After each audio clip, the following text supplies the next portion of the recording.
Good evening, everybody. This is Unity News Network, brought to you by Delivering Liberty. I hope everybody is having a good evening. This is some breaking news at the moment. I'm just looking into. It seems as though tonight, because obviously we're ahead of the US in the time zone. I think we're at least 5 hours, 4 to 5 hours ahead of the USA. But apparently, according to Tucker Carlson, the US will declare war with Venezuela later. According to Tucker Carlson, a member of Congress has told him that Congress was briefed yesterday that a war with Venezuela is coming and that it will be announced tonight. President Trump is due to give an address from the Oval Office at 9 p.m. Unfortunately, I know obviously it's 8:05, but this show will not see that addressing if it is true. If it is true, this is obviously rumor still. So it seems as though that there is going to be a war with Venezuela. I mean, it's funny. I was talking to someone earlier, and I'm really not trying to hate on the boom a lot. Like I know there's a lot of people in this chat here that are of that generation, right? And obviously there are outliners. Obviously, for you guys to come to this very obscure part of the internet, obviously you are there for to get here is a test in itself. To watch UNN, to find UNN, with all of the other various other news organizations about. And I do think that, and obviously it might sound I'm being biased here because obviously I'm presenting for UNN, but I'm a fan of UNN as well. I watch David pretty much every night, just like most of you guys. I mean, I'm only doing this really to give David a break and to continue that, but continue the UNN broadcasting. But I do think that UNN, with its other contributors too, not just David, but other people who write articles, etc. I do think that they have some very, very good in-depth knowledge. And I was talking to someone earlier, and it's actually quite amazing how even now people cannot see through what Trump is about now. And to me, it's so in your face and naked. It's actually quite amazing. Once you remove yourself from that kind of propaganda, you can see it happening. You can watch. It's like I said, I was on Precedented TV yesterday, and I said, there's still Tommy supporters out there, and it's just unbelievable how people can be tricked by this. And they're literally. I said earlier, it's looking very likely that Venezuela, they're going to declare war with Venezuela. I don't know when, obviously. Little did I know that's probably going to be in the next few hours. But it's amazing their excuse goes, they're sending drugs to the US. And I'm like, even if that is true, how does that justify invasion of a sovereign country? What's the US? Why is the US doing that? And anything, the number one suppliers of drug to the US is Mexico. So why doesn't, if that is the reason, is that if the logic that, it's okay to invade Venezuela because they're supplying like drugs to the US on the black market, then why are we not invading? Why is the US not invading Mexico then, if that's the case, which is a far greater supplier of drugs into the US? And you just look at these people's faces and they just don't know what to say because they're so used to just hearing Trump propaganda and never ever questioning it and just taking it as dogmatic, like by almost like from the good book itself, and they just swallow it and they don't question anything. They don't you think it's weird that like of all the countries in the world, it's Venezuela? Don't you think it's odd that what gives US the right to bomb ships, that they behave like judge, jury, and executioner? The American authorities do. The Zionist occupied government of America. What gives them the right to just bomb ships without any kind of? We don't know what was on those ships because obviously they've been blown up now. We don't know who these people were. They could have just been average people. We don't know. We'll never know, but they're dead now. So what this is really about is obviously it's for multiple reasons. There's obviously that Venezuela is the most has the most bountiful in natural resources in terms of oil, black blood, all of that, black gold, or whatever they call it, whatever the phrase is for it. And it's and very and also there's no central bank in at least the number, at least a very controlled one is, and it is there is multiple reasons. And I mean, I think didn't even Trump say earlier this year or at the start of his presidency? Where could I find that? I mean, obviously this is breaking, so I'm just going to wing it as much as possible. Trump, where can I find that? Where would that be? Trump states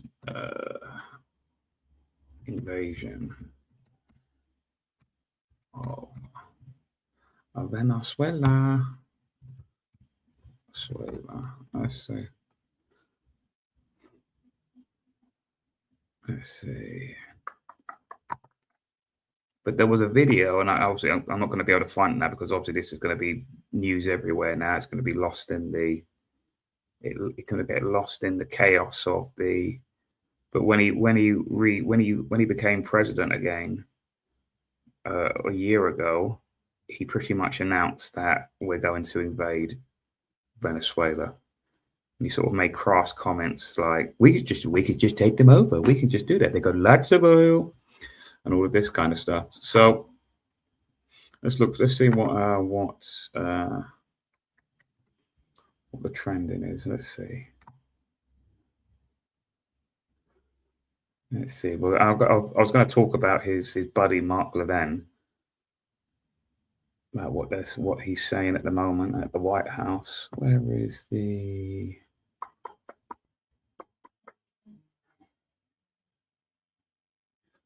Let's see.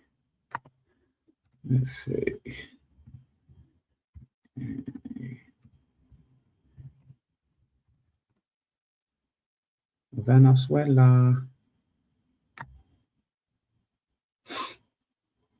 Defense Minister, the armed forces categorically reject the delusion statements made yesterday by Mr. Trump. He has claimed we have stolen the oil that lies under our land.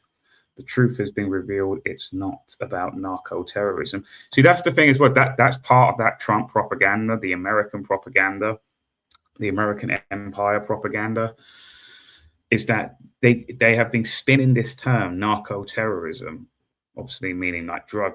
So basically, anyone supplying drugs into the US is a narco-terrorist. And what they're trying to say is that, because obviously people have been, how can I say, they've been kind of brainwashed to have the term terrorism to be associated with what we do then with invasions. It's like a word association. Terrorism is invasion. Do you know what I mean? It's because of obviously the Iraq war and the Afghan war, etc. So since then, since the Bush era, terrorism has been kind of associated with invasion. We've been kind of trained, or at least not us, but the average people have been trained to associate terrorism, invasion, and vice versa, to basically go hand in hand. So to give these drug dealers, who only make up really a small percentage of the traffic of drugs into the US, they slap on the term narco-terrorism to get people. It's like predictive programming to get people used to. So they'll be okay with if there will be an invasion in the future. They're narco-terrorists. We need to deal with the narco-terrorists. You're either with us or against us. It's going to be all of this, isn't it? The truth has been revealed. It's not about narco-terrorism. It's all about the oil. Because there's this ridiculous claim now that Venezuela are stealing America's oil. It's like, what? Like, what are you on about, mate? Let's see. Is this going to be? This probably going to be in Lagaton. Congress hasn't declared. Now the thing is, as well, this is again shows that Trump is not at all constitutional. He has no respect whatsoever for the U.S. Constitution. It states in the US Constitution that only Congress can declare war. Not the president, not the Senate, only Congress can declare via I think it's got to be at least three-quarters of the House of Congressmen can declare war on the U.S. Sorry, against a foreign state, right? But yet, because of these highly unconstitutional executive orders that began, at least on a mass take, at least it began with Obama or Obama. They began with Obama. They continued then with Trump. And then they continued again with Biden. And now they're continuing again. And Trump, within only 1 year, he has exercised so many executive orders, and they're highly unconstitutional. They're highly authoritarian, basically. Let's just see, where is that? Let me see. U.S. Constitution. Declare war.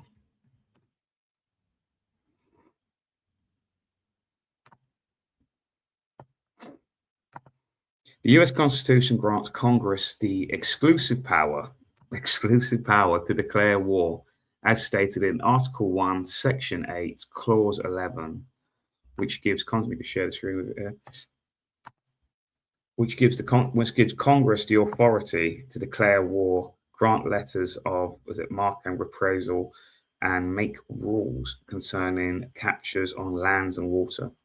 This provision was designed to prevent the concentration of war powers in a single individual, reflecting the framers' concerns about tyranny and despotism, particularly in the light of the British Crown's rule over the American colonies.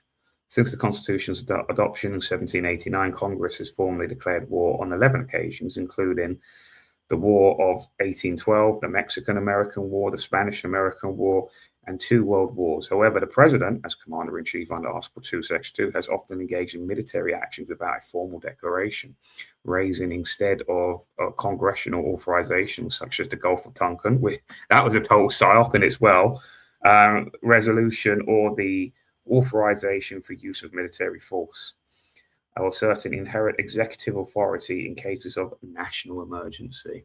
Well, this isn't a national emergency, is it? Is Venezuela a threat to America? No, it isn't. But then they come up with this total BS excuse of narco-terrorism. And again, the drug trafficking intake of the US from Venezuela is minute compared to other nations, compared to other states. So this is just Justin Amashi was a former congressman. Congress has declared war against Venezuela, Maduro's regime, and so-called narco-terrorists. President Trump's ongoing hostilities and acts of war are unauthorized, unconstitutional, unlawful, and unwise. No more reckless regime wars. You remember, it was all about no more wars, no more wars. President of peace. Glenn Greenwald, the Trump movement has spent 8 years arguing the neoconservatives was an evil that had to be purged from the GOP, the Republicans, pointing to Iraq as its apex. Now Trump is about to start a regime change war by calling fentanyl a weapon of mass destruction that Venezuela doesn't have, and Maduro a terrorist. I mean, this is, I like this account, Adam. I don't know who it is, but this guy's good. In case there was ever any doubt, Trump is already stealing Venezuelan oil. This has nothing to do with fentanyl, which doesn't even come from Venezuela. Trump is a pirate, a thief, and a terrorist. This isn't the legacy the US wants. Well, these brave military soldiers. Brave military soldiers stealing, reduced to petty pirates, basically. Taking oil from a sovereign ship. And it's like this is why I hate about all military people now. I just generally just hate them now. I just don't like them. Don't like them at all. They're just dangerous order followers. People, thank you for your service. Yeah, fuck off. Do you know what I mean?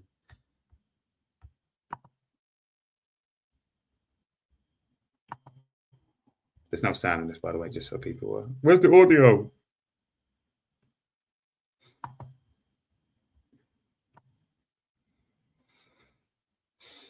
Donald Trump declares he's surrounded Venezuela and is imposing a total naval blockade without a congressional authorization.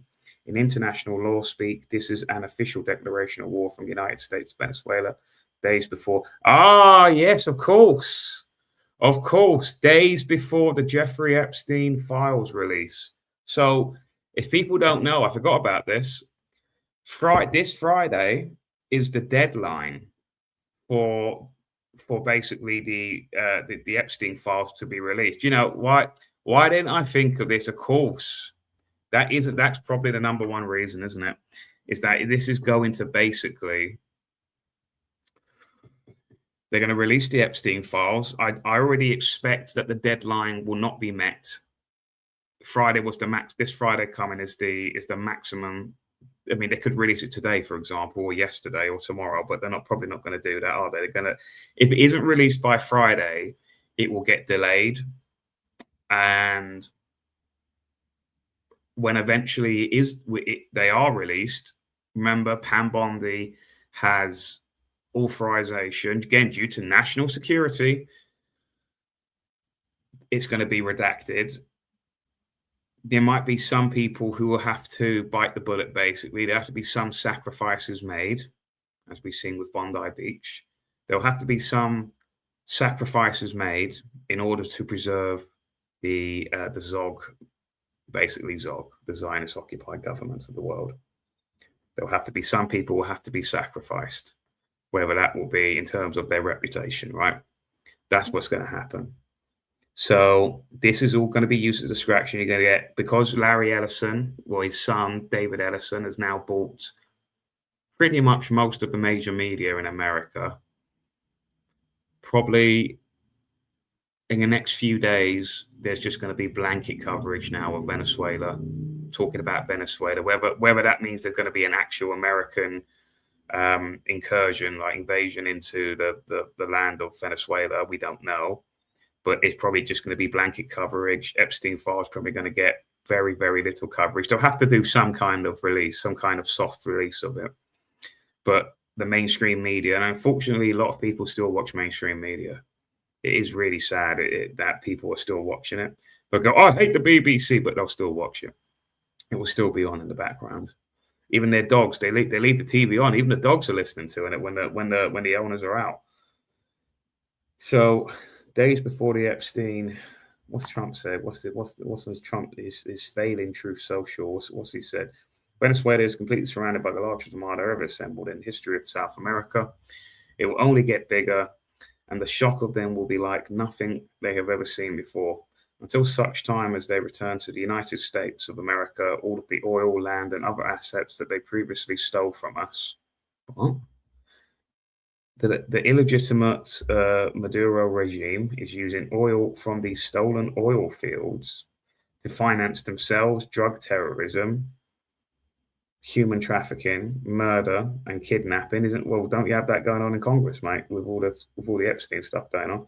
For the theft of our assets and many other reasons, including terrorism, drug smuggling, and human trafficking. He's already said that. The Venezuelan regime has been designated a foreign terrorist organization. Therefore, today I am ordering a total and complete blockade of all sanctioned oil tankers going into and out of Venezuela. The illegal aliens and criminals that the Maduro regime has sent into the US during the weak and inept Biden administration are being returned to Venezuela at a rapid pace. America will not allow criminals, terrorists, or other countries to rob, threaten. I don't know. They're not. I'm thinking of Israel here in my head. America will not allow criminals, terrorists, or other countries to rob, threaten, or harm our nation.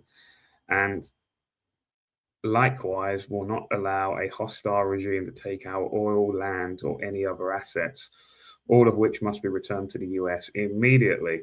Thank you for your attention to this matter. Donald J. Trump, President of the United States. Yeah, we know. I mean, he doesn't need to put his name twice, does he? I mean, he's saying it in his account. Total blockade. The US has gone beyond piracy. Trump has declared full blockade. I mean, this is mental. Israeli, what's this? Trump's war to overthrow Venezuela is for Israel. This is what Jimmy Dore has said. This is what he should be impeached for. But of course, the Democrats are also owned by Israel. True. So they will cheer on the regime change war. Your government is your enemy. The fight is not left first, right? It's us versus them. That's absolutely true. Actually, I like that. That's actually 100% true. Let's see what this account says. Adam, breaking publication, Israeli publication, Israel Haram. It says it was Israel that pushed Trump to be in about regime change in Venezuela. Wow, it really is every single time. It really is every single time, isn't it? Where's the music? Let's play the music. Oh. Let's see. Your opinion on regime ties with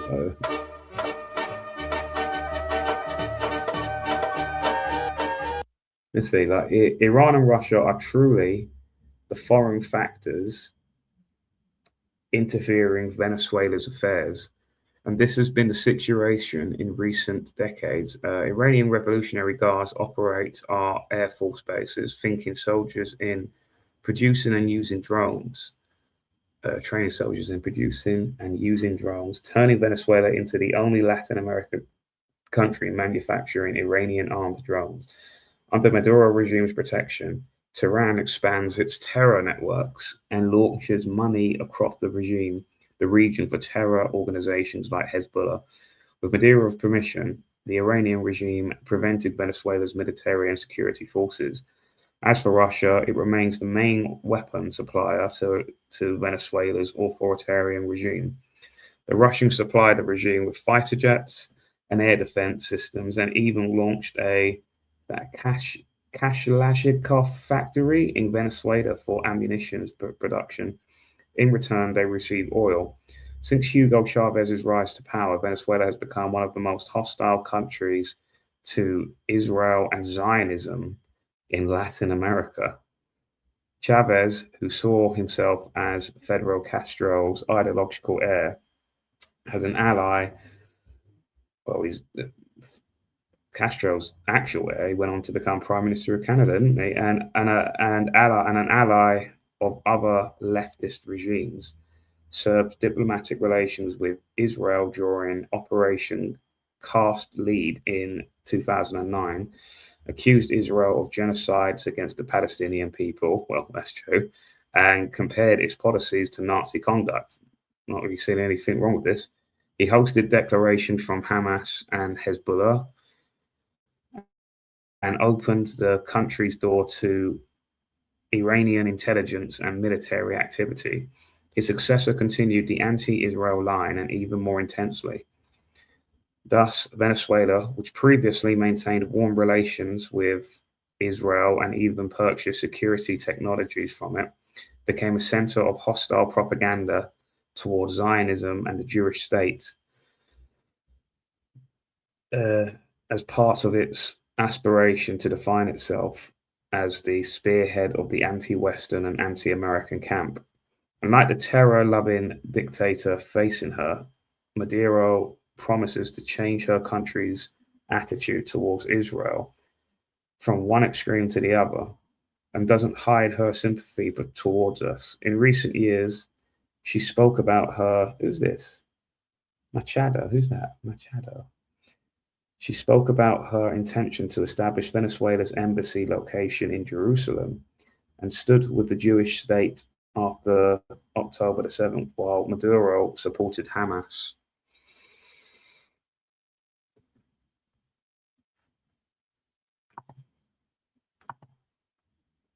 And we We restored diplomatic relations with Israel and established Venezuela's embassy in Israel as President Trump did. Is this too? Is the question too? Certainly, Venezuela will be. Is this the person they want to put in? I see. Now, this is the puppet that they want to install. Venezuela will be Israel's closest ally in Latin America. We rely on Israel's support in dismantling Maduro's crime regime and in the transition to democracy. Together, we'll lead a global struggle against crime and terror. The Venezuelan people deeply admire Israel, right, and will always defend its right to live in peace without threats to its existence. What was this Trump video? And we helped Israel a lot. We were shooting down the drones. We were doing a lot of things for Israel. We did a good job for Israel, but Israel did a good job. They fought, and they all fought bravely. Look, it's a war. That's a vicious war. And we helped Israel a lot. We were shooting down the drones. We were doing a lot of things for Israel. We did a good job. So what is possibly going to happen is that I don't know whether America actually has the strength to fight basically free on three fronts. Basically, I know obviously there's no real war going on at the moment, no all-out war, but you obviously have Russia, you have what's going on in the Middle East, because because Israel are desperate to get. How I see the relationship between America and Israel is that basically America is the man, right? Like think of it like a man-woman relationship, right? Heterosexual relationship, right? The US is a man, right? Is the boyfriend, and Israel is the woman, right? But unfortunately, the bloke is basically like Piers Morgan as a total simp, basically, to the woman, and the woman is basically like just bossing and trying to get her bloke to basically literally get in fights because of her, because she's being a bit of a pain in the ass, etc. And that's what basically I see. That's how I see the relationship. Like overall, Israel wear the pants in the relationship, right? But America is the muscle. America is the man. So she has to basically America is in basically a psychological abusive relationship with Israel, essentially. And really the man needs to be like just like strong and just big slap her and say, no, I'm not fucking doing that. Get in the kitchen, right? that's what basically kind of needs to happen. You know, a normal relationship, right? So standard, right? So yeah, that's how I see the relationship. So it's just abuse. America is Piers Morgan. Did anyone see that? Did anyone see what's been discovered about Piers Morgan and his wife since the Nick Fuentes interview? I did have it, but I think it's been taken down. Where is it? I had the oh, you know what I did? I think I did see it. Let's see. Where can I find that? I think it got taken down there. Let me see. Let's see. Morgan. Let's see. I think this is.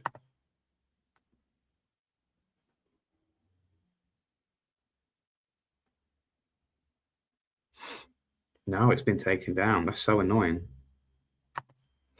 But it is taken down. Apparently, his wife has essentially gone on sabbaticals, like marriage sabbaticals, whatever that is. And we know what that is. For 6 weeks, so she can go and have sex with other men. She likes having sex with, especially, this is what's even more hilarious, like, she likes to have sex with basically big black men, basically, which is, you know, it's the meme, isn't it? It's the meme, right? And he's just fine with it. He's a total cock. And when it's only when I saw photographs of her account. What's her name again?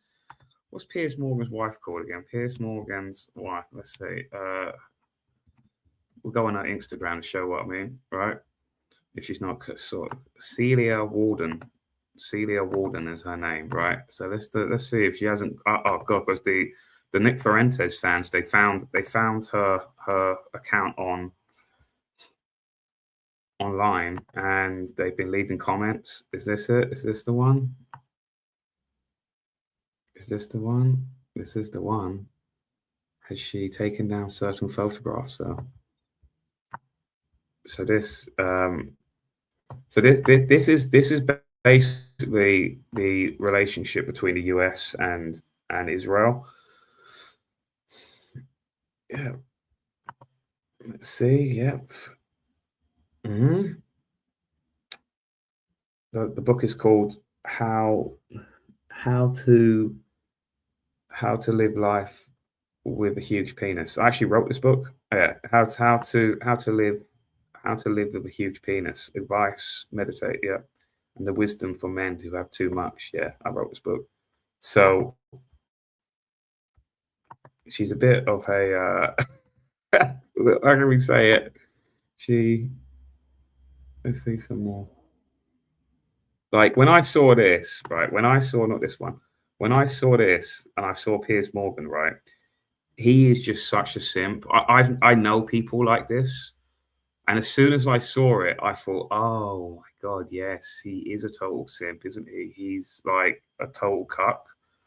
And unfortunately, I know men like this who I like, and their women just treat them like crap. It's quite. I mean, you don't really say anything because these people that I know, I'm not close with them, but they're sometimes in groups, and yeah, it's not cool when they argue, and it really doesn't create a very good atmosphere. Has she taken down Mr. Suds? I think she's taken down the Mr. Suds photo. She's got a lot of pictures with like other men in like. She's taken them down.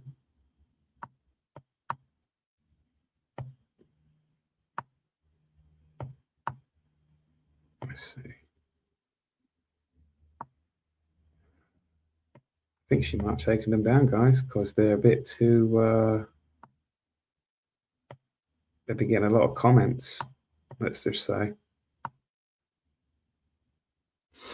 she has a photo. She has a picture with a guy with a muscular black guy in speedos, and he looks like that.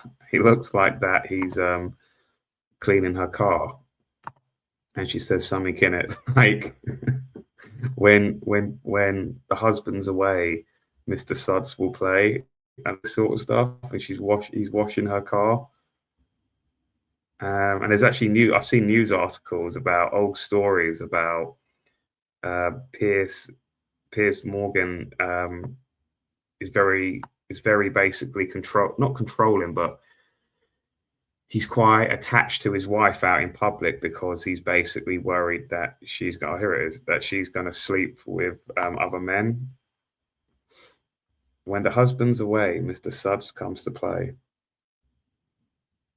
This is their place in LA, in Hollywood. And they're all like this, really. Do you know what I mean? They are all like this. I mean, who takes a marriage sabbatical? I mean, you might as well just get divorced or just not get married at all.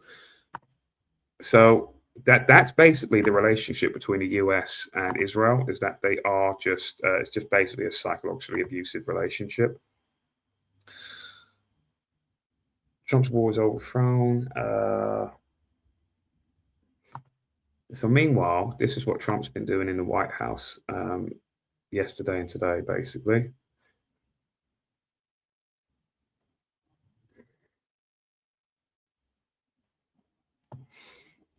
It's Hanukkah, and he's God Bless America in the White House.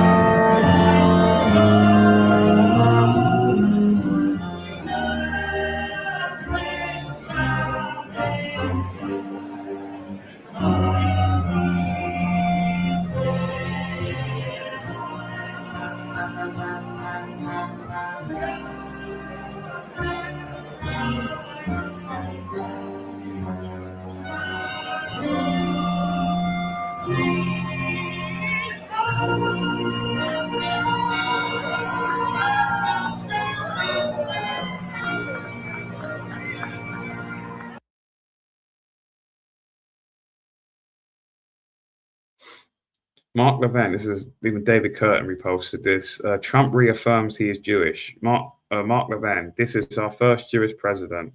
Trump, it's true. It's true. Presidencies. We thank you for. And I said, this is our first. Trump moves the mic for as well. And I said, this is our first Jewish president.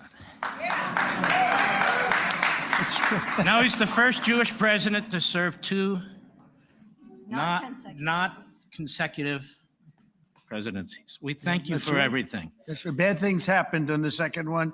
Namely, the election was rigged. And we found out, and you see that happening. But And you are the greatest president. Thank you very much. And God bless you. I miss you. I miss you. And I said, this is our first Jewish president.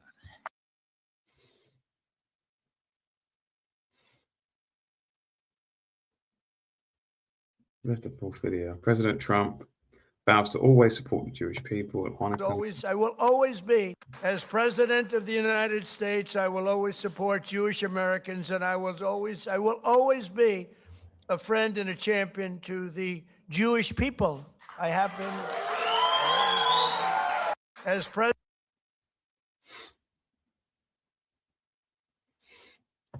Miriam Madelson says she spoke to Alan Dershowitz in Israel about the legality of Trump serving a third four-year term. Quote, we can do it. Think about it. I will give you another $250 million, says Madelson. Donald Trump is the greatest friend that the state of Israel has ever had in the White House, says Netanyahu. Vote red or blue, no matter who Israel wins every US election. That's not what he said, but that's... Donald Trump is the greatest friend that the state of Israel has ever had in the White House.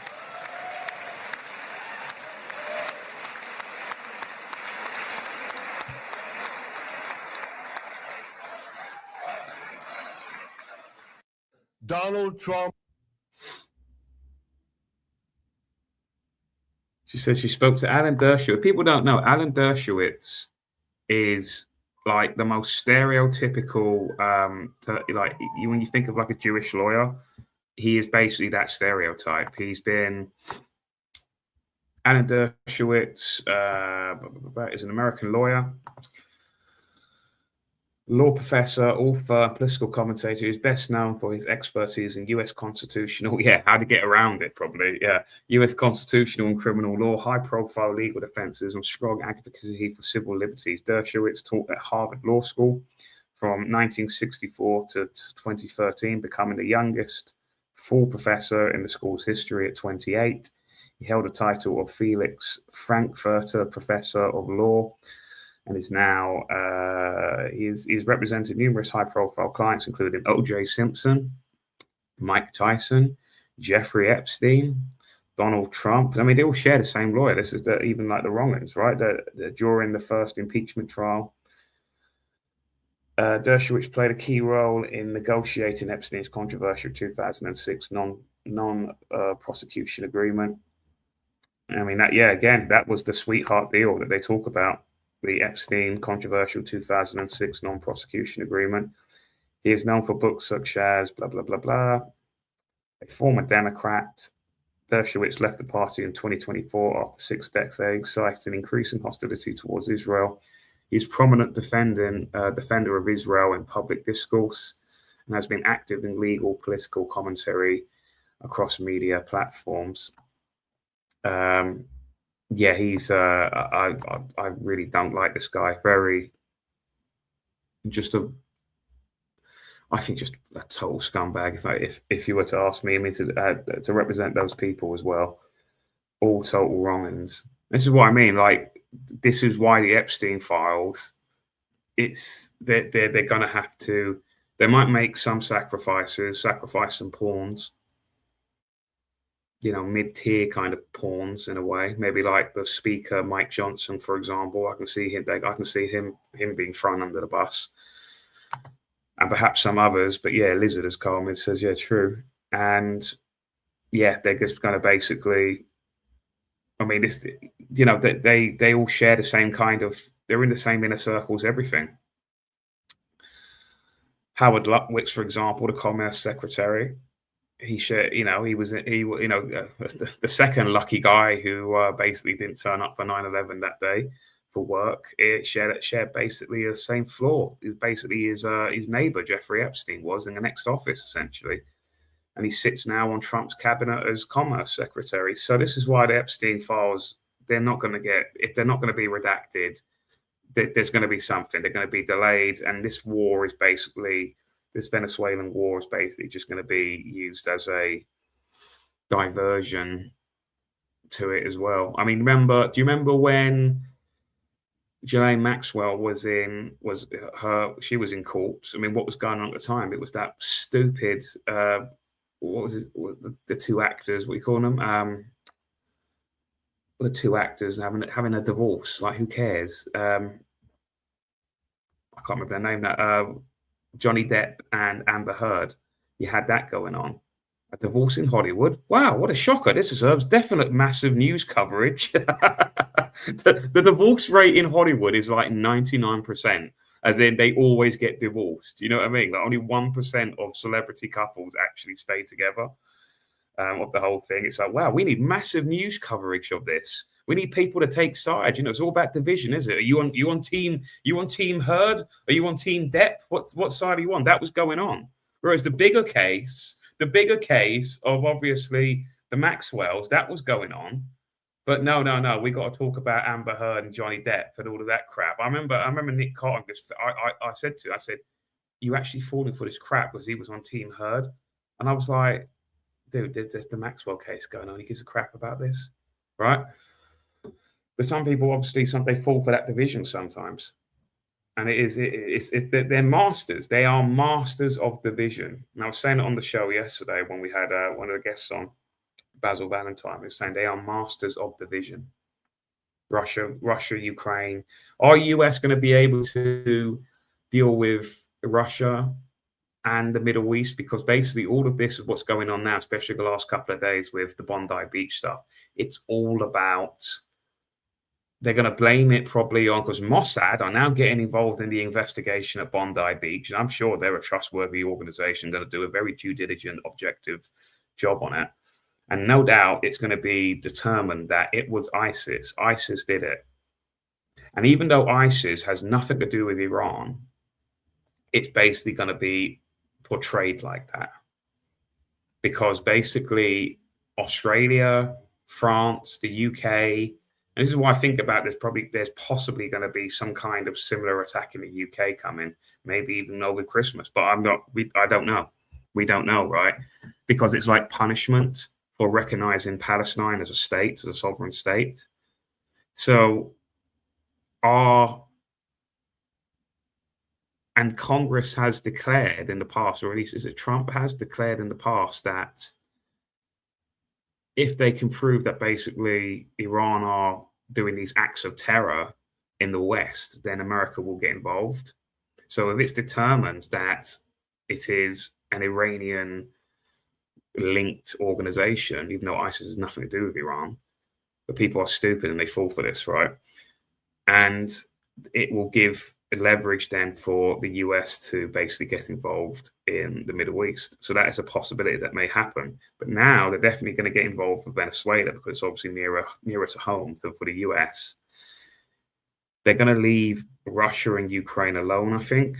And I think that we, or NATO, well, not NATO really, NATO and the EU and the UK are basically going to basically take control of that scenario. And that's why I think they've been pushing. They're going to be pushing for conscription. I saw earlier that our good friend Boris Johnson has made a video. He's made a video. Boris Johnson has put out an appeal for young people to sign up for the army to fight the war in Ukraine. What would you say to him? People across the country. Sir, Lance Corporal Johnson reporting for duty and responding to the appeal from General Sanders for a citizen army and encouraging young people across the country to think of the attractions, advantages of some kind of military training or service, because at the moment they think it's either uncool or unethical, or perhaps they're not following General Sanders, they're following Colonel Sanders. So, Lance Corporal John. What a twat. I can't, do you know what? I'm so glad I never got on that Boris train. I remember in 2019, obviously I stood for election, and I said to people that both Jeremy Corbyn and Boris Johnson will never deliver you Brexit. And I stood against those two people. And I like to think I was correct. And even if Jeremy Corbyn did get into Parliament, they would have just. I was speaking to someone, met someone yesterday in a pub, and I said, like, even if Jeremy Corbyn did get in 2019, he would have been ousted by basically the civil servants, etc. Because they would have just arranged a military coup to basically just get rid of him. He wouldn't have lasted the 4 to 5 years because he wasn't one of their guys. Boris is one of their guys. So the same could be said about will it happen with Farage? The thing is, I think that as time goes on,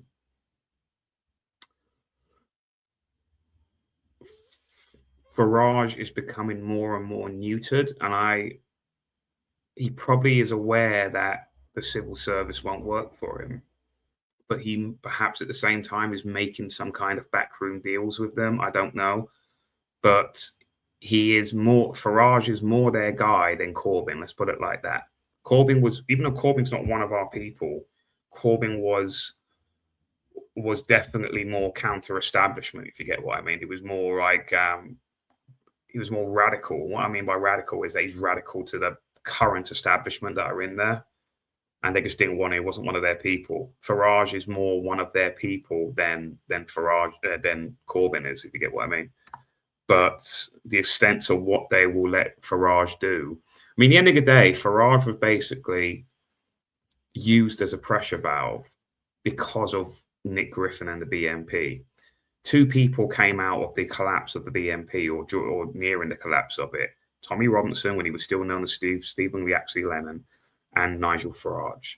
They both came to sort of popularity during that, and they were both used as replacements to deal with because what Griffin did back in the 2010s was that he was both a political and social figure, if you get what I mean. Like, Tommy deals with the kind of social, with the people, with the everyday people. He's not in the political arena of politics, like in terms of being elected and all of that. And Farage took over. They basically cut it in half. You deal with the kind of social aspect of it, Tommy, and you Farage deal with the political side of it, as in getting to elections, etc. And that's how they divvied it up. And Griffin was kind of like a combination of those two things, and that's why I think I saw because I'm starting to see Griffin is actually starting to come back now. I think a lot of people are actually starting to. He's going to have a second run, basically. I think Griffin is now. He's doing ultimately what I think is the only path to go down now, because people like I see all the fighting going on between Steve Laws and other individuals, Zuma historian, academic agent. I see all this going on online, and I've said this before: is that the reality is there's going to be no mass deportations. That is fantasia level of politics. It won't. It can't. There is no will to do it. There is no resources to do it. And even if they did start doing that, there would be massive pushback from communities that are far more organized than the English indigenous people. It would be actually suicide and unwise to actually try that, because as bad as we do have it now, as bad as most people have it now in the country, it would possibly actually cause like Steve Laws is actually unknowingly promoting that civil war narrative that actually happened, right? And then if it did happen, they would lose, because most of the non-indigenous communities, they're very tight knit, and and more organized. So that you would basically have the UK totally annexed. That's my analysis of it. So it'll be very unwise. I've always said is that look, there's going to be none of those deportations and all of that, and I wouldn't want that anyway because it would. I know what it would cause. It would just cause chaos that just totally unnecessary. But there has to be like an understanding. Is that look, you have that's yours now. There's going to be we're going to have no hostilities, but we do need to unite and see our bigger enemy. And that's what ultimately they fear. They do fear that all of these communities are just going to unite, including with us as well. Because that was the great, I said it on the show yesterday, that was the great thing about the anti-lockdown stuff, is that's why there was media blackouts. And I know it sounds really kind of wimpy and lefty, like hippie, like, oh, we just got to unite. But I'll stand by to this day, that was the thing that actually made the establishment absolutely shit themselves. And you could see what they were doing with, they were giving us no coverage whatsoever. People were getting banned on social media. They were generally like, they were shook. And just like now with Venezuela, how it's going to basically be used as let's change the news cycle. Let's talk about Venezuela and not talk about the Epstein files now. That what Ukraine was used to basically change the conversation because the numbers that all of these, not just in the UK, but worldwide, all of these anti-lockdown protests, they were reaching critical mass numbers where even the everyday normie was actually starting to wake up and leave the matrix, leave the plantation mentally. And they can't have that. And they can't have people uniting. Unity is what they fear the most. Division is what they love. So they had to change the conversation and they started talking about Ukraine. So that's why I think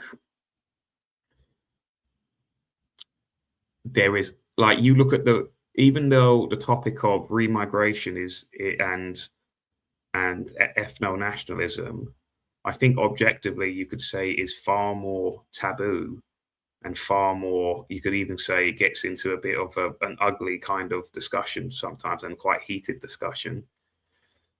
For some reason that has been given more limelight compared to the sort of, you could argue, the lesser kind of conversation about basically anti-lockdown and civil liberties.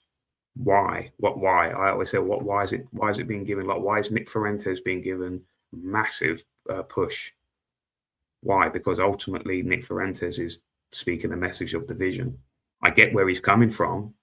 I get where all these people are coming from. And I do agree with some of it. There is obviously an ethnic cleansing going on. Right. And I think that's objective. Anyone who watches that, of any race, whether they're white, black, Asian, whatever, people can see that it's just a plane of sight. And it isn't those individuals' fault. That's not me like hating on the minority people who are perhaps watching. I'm not saying that, but it's just a fact that you are seeing like proper ethnic replacement going on. The Great Replacement, Kalergi Plan, all of that. We all know about this. This has been said for decades. We know about it, right? But these people, like Steve Laws and Nick Fuentes, they're getting massive push. They're going on all these kind of different platforms, etc. Like big kind of like platforms, because ultimately, they are kind of pushing a message of division. Like Steve Laws is going around telling white mothers that their babies need to be deported. I mean, do you know what I mean? I mean, that's really quite inflammatory. Do you know what I mean? But he's pushed because I think ultimately and I like Steve. I think Steve's a very intelligent guy, but he's essentially, I think, being a useful pawn to the greater establishment. And that's why they're pushing this. And I always say it is, whereas Griffin, he is getting on certain podcasts, don't get me wrong, but they're kind of low tier. They're not big podcasts. But I don't know what this one was. He was on with a Muslim guy recently, and he was just saying, look, like he was talking about, he didn't cuck anything. He didn't say that, he didn't like kowtow to the Muslim host. He did say, yeah, there is Muslim rape gangs about, etc. But we know what has occurred. We know why it's occurring. We know why that mostly a lot of Islamic people are here because of what's going on in the Middle East with the Greater Israel Project. So we need to recognize our greater enemy here. And also he said that, basically what's happened to the white people here in England is going to happen to you guys too, as in, i.e. the Muslim community, because they're pushing for a lot of Muslim women to go to universities. And when these women go to universities, they're basically getting indoctrinated with like feminism, etc., and all of this. And they come back and they don't want to be a traditional Muslim anymore. They still want to be a Muslim, but not a trad Muslim, if you get what I mean. And they want to go off to like Dubai and all of that, like, do you know what I mean? And just not. So their numbers are also going to eventually drop as well, just like how the white indigenous English people are, UK people are. So it's not going to end, and that's why, and I think that's a smart discourse. I think that's the way to go, because if anyone's thinking that, we're going to reclaim Birmingham, or we're going to reclaim Brixton, or I'm sorry, mate, that's fantasy level stuff. Those days are gone, mate. Those days are gone. Those days aren't coming back. So there does need to be an understanding, an agreement. There's going to be no rubbish talk about mass deportations, because that's not going to happen anyway. And there does need to be a bigger talk on. I mean, and these are the guys that I'm talking about. These guys now: Stephen Crowder, Alex Jones. They are zogged up. They are just total Zionist puppets now. The controlled civil war narrative continues in America. They want Christians versus Muslims, white versus brown, all for the benefit of Zionists, right? The threat is like, I don't want. Like Jones has been, the last few days, he's been making non-stop propaganda videos, essentially, just constantly just going on about Muslims are the threat. It's the threat. Muslims. It's and like Jews. Everyone keeps going about it's the Muslims. It's the Muslims. It's the Muslims. It's like constantly. Eat dog shit or cat shit. There we go. I get it. Right? Yeah, me too. You that one. That in your head. Yeah, that one drove it home. But the Muslims are funding a lot of this Israel obsession. That Israel is in total control of everything, including what time you have a bowel movement, to try to take over our populist movement, so that we'll stand down and let them take over. No, you can stand up for sovereignty when Israel tries to push us around, and you can do it to the Muslims too, and they're allied with the globalist left. Look at the universities, look at Soros, look at it, you idiots. The threat is real. Yeah, Europe's further down the rat hole than we are, but we're getting drug into it too. That is exactly what we would expect you to say. Rabbi Alex Jonestein? Holy wars. I hope the $7,000 was worth it.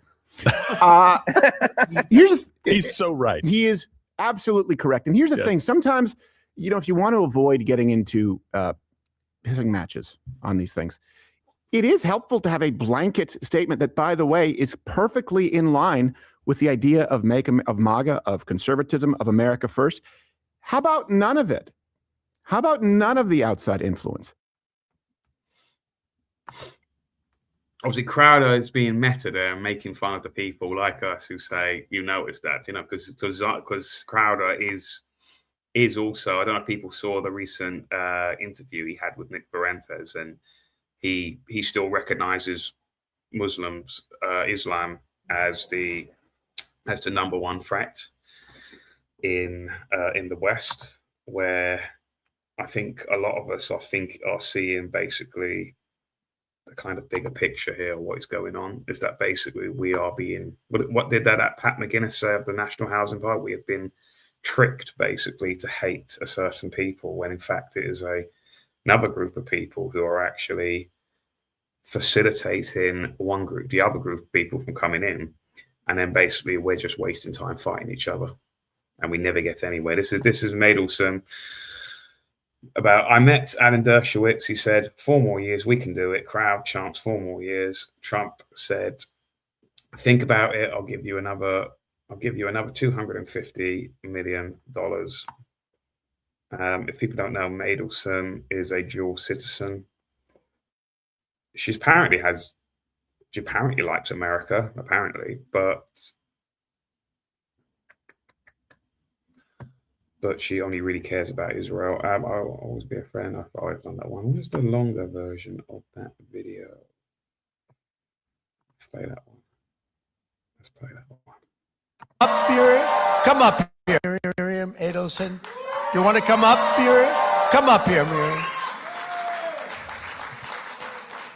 Miriam gave my campaign indirectly and directly $250 million. She was number one.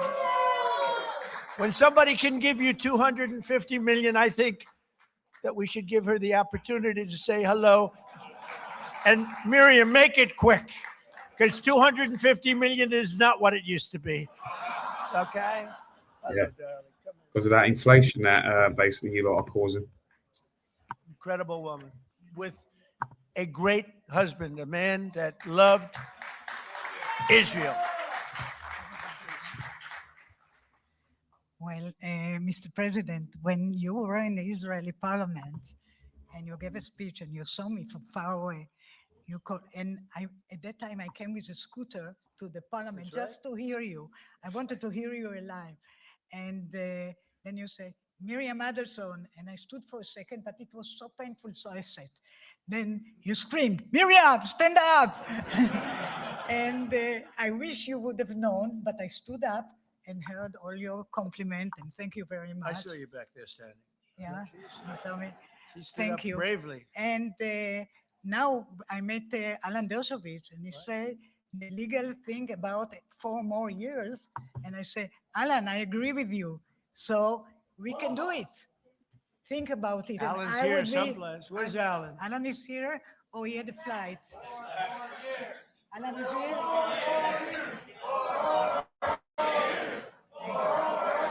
Think about it. Thank you. Maybe I will be the first one to tell you, or second. Yeah. She said, think about it. I'll give you another 250. But I will give.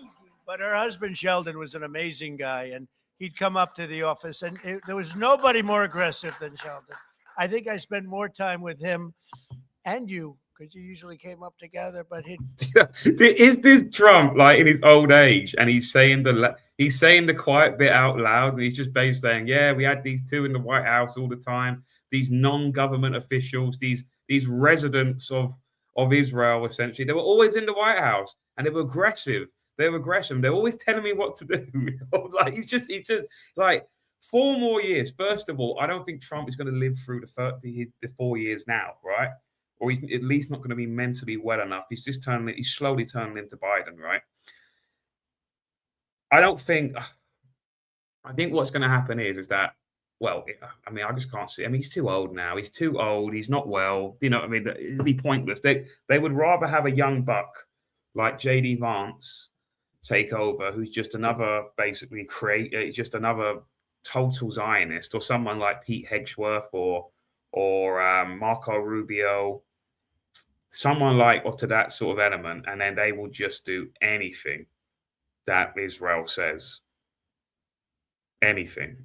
But I do think that Trump, I think what it is that Trump just isn't intelligent enough to understand what is going on. But I think obviously he just takes the kind of like the simplistic logic of, oh, Israel are friends, like, oh, it's great that we, that they're about, and they have a little country in the Middle East and they're fighting for them. I do think he actually thinks like that. I don't think he's that intelligent, if I'm honest. Whereas the others that I've mentioned, like Marco Rubio, J.D. Vance, etc., is that they know exactly what is going on. And the more scarier thing is that if one of those people will become president after, because it really will be a blank check then to just let Israel do whatever the hell they want. You've got an abusive relationship at the moment between the US and Israel. Israel is the abusive, psychologically manipulative girlfriend of the cuckold USA. But when one of the others comes in that I've mentioned, they'll just be basically a psychopathic bloke who will just love a sadistic man. He like will just anything, will just do anything, not because he's a simp or because he's a cuck, will do anything that his abusive girlfriend will say because the guy just loves violence and pain, basically. Can you bomb Iran for us? Sure. I've already sent the missiles. They've already been sent, right? They're in the air at the moment. Call. It's can I come over, please? Can I come over? Say, Sheldon, I'm president of the United States. It doesn't work that way. No, who cares? Like maybe like, what's his name? Benjamin Madison will be like, I don't give a fuck if you're president. You work for us. It slaps him. Tomorrow? How about tomorrow? No, please, just for a little while. And I would, he'd always say 10 minutes. It turned out to be about an hour and a half, right? And what he did is he fought for Israel. That's all he really fought for. He just wanted to take care of it, isn't he? He just wanted to take care of Israel. So he was a great guy. He was a fantastic man, and he loved you so much. He couldn't see straight. So good. Thank you, darling. Be careful.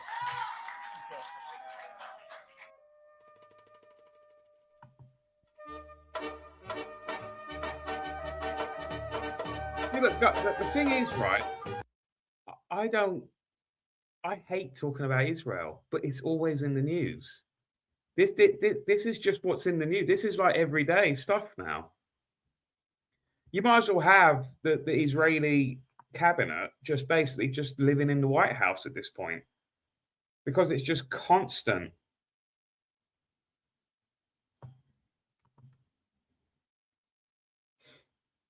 Who really calls the shots? Now move the embassy into occupied land. Yes, ma'am. Yeah, this is this is accurate. This is the abusive relationship that I'm talking about. Although he's not, he would actually have like a sad face, like, I don't want to do this. But she's like, but you're gonna do this. And he's like, see, this is like he actually likes this behavior, but it's more he doesn't.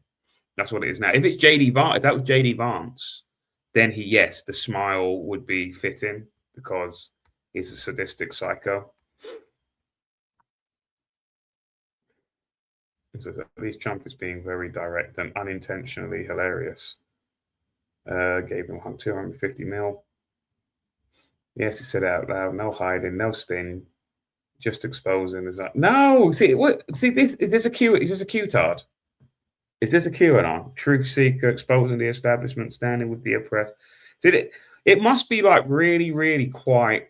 If I was a QAnon person, right, it must be quite mentally exhausting because you constantly have to defend Trump, and you will go through mental gymnastics. You go through like the mental Olympics just to basically get around to show, oh yeah, he's secretly doing this because of a greater agenda. He's doing something, and it's just like, no, it's like, yes, he said it loud, no hiding, no spin, just exposing the Zionist funding pipeline like a grift that keeps on giving. So he's only saying it so to that's like, no, man. As Tucker said, we run by the government, we didn't vote for now.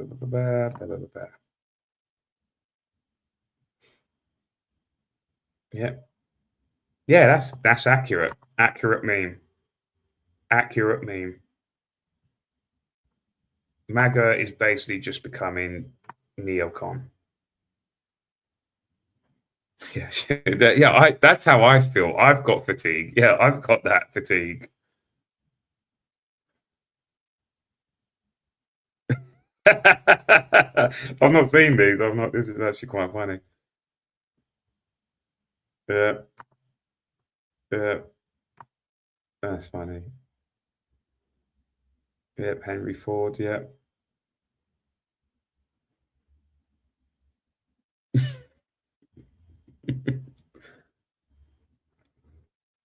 Yeah. Yeah, these see, this is why they hate memes. Because a meme, an image can just, what do they say? A picture is worth 1,000 words, don't they? Is that you don't need to write an entire Substack article. You just put it in image and it just translates immediately. Instant translocation. I've known Jeffrey Epstein for 15 years. Terrific guy. He's a lot of fun to be with. He's even said that he likes the beautiful women as much as I do. And many of them are on the younger side. Trump told New York Magazine in 2002.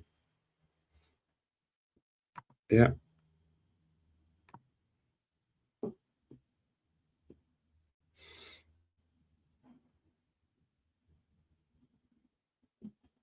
Who was this guy? Let's see.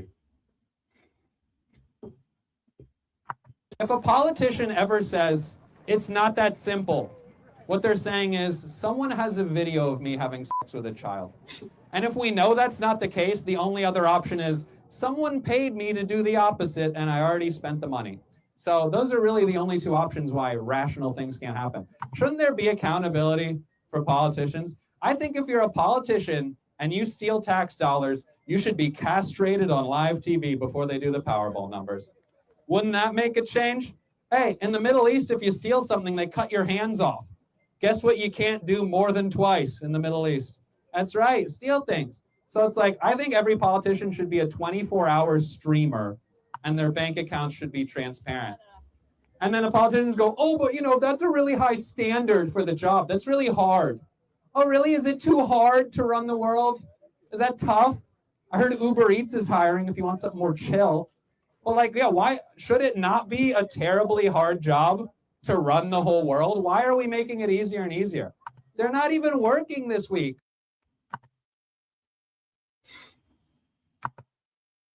You know, I was thinking there, you know, when they shut the government down for a couple of months, as in a couple of months ago, and it was all due to the Epstein, because Thomas Massey was pushing it and pushing it and pushing it. And I was thinking there, do you know what they tried? You know, it was only after I thought about it, and I thought, that's what they tried to do, isn't it? Do you remember, I don't know if people noticed, because it was more on American local news, because the government was shut down, no one was getting their welfare checks. So now, you know, like UBI, you know, unemployment benefit, whatever they call it out there, they weren't getting the welfare money. And they were purposely, these news organizations, which we all know are highly controlled, especially by Zionist kind of individuals that we know now, with Larry Ellison, etc., News Corp and all of that, the Murdochs and whatnot, is that what they were doing in retrospect is that they were Trump, or not just Trump's just a puppet, but you know, that Zog basically, that occupied government was basically trying to get riots going in black communities, because obviously a lot of they were purposely going into poor black, you know. And again, I'm very much against the whole welfare state, because this is what happens. You know, when I say, like, if you go on welfare, you essentially become subservient of the state. The state becomes your boss, essentially. I know people have their reasons for being on welfare, and that's you know, understandable, but people do need to think sometimes of the bigger picture, especially with digital ID coming in, is that not only are you subservient to the state, but the state will use your dependency on welfare in order to psychologically manipulate you. So what was going on when the government was closed down for a couple of months because of this whole Epstein thing? They were purposely trying to rile up the black community to basically have George Floyd style riots going on in order to, again, distract from the Epstein files, but it just didn't work. And they were purposely golding, and they were withholding the money. And like I've always said, welfare is like a drug. You can get hooked on that, and if then suddenly your drug supply is being cut off, then I've seen people who are addicted to drugs and alcohol, etc. And when they don't get their hit, they go from Dr. Jekyll and they turn straight into Mr. Hyde. You know, I'm sure many of you have seen it. They don't get their hit, Do you know what I mean? That's it. They just lose it, mate. I've these guys got to have a girl like that. When she didn't get her hit, when she couldn't get money to get the drugs, it was all of these excuses, everything, and they just become monsters. And that's what they were trying to do. They were trying, basically, the Trump government, the Trump cabinet, but again, or the US state in general, because also we all know that Democrats are also basically under the cosh as well of this Zionist regime. Is that they were purposely trying to basically rile up the community, and for whatever reason, it just didn't work, and they had to go back into work. Basically, I think obviously this comedy sketch was probably filmed during that government lockdown, the government closure. So all I do now on Twitter is just go up and put up this meme to anything that I see. Sarah Polchin MP, Reform MP. They've all gone. They've all Richard Tice. This is what I mean. Like if Reform does get in as government or opposition, you're going to get no change. There is going to be no real change. I'm telling you right now. I think years ago there was an LBC clip of Farage talking about basically Israel Zionist occupation of the West, right? Like Alex Jones, he has since dropped all of that, because I think that obviously they know that they're not going to get anywhere if they talk about that stuff, right? Like we saw with Jeremy Corbyn back in 2019. So there has been a deal that has been occurred behind back doors that we'll just won't talk about that. We'll just do whatever you say. It'll give the image that we are changed, just like how Trump gave the image that he was going to drain the swamp, all of that crap, right? And he's arguably worse than he's arguably worse than Biden, worse than Kamala Harris, worse than Obama, like in terms of what he's doing at the moment. And especially betraying of what he did say and what he's doing now, right? In terms of no more wars, America first, all of this sort of stuff. He's objectively betrayed his base, right? And I do think that Farage will do the same. Maybe not as on a greater scale, but he will do some kind of betrayal in some way. The end of the day is that they're not going to change anything, because they are not against the number one reason, the number one problem in the West, in the UK as well. Where's Tice? Where did I see Tice? He took a photo op after the Bondi Beach incident. There he is.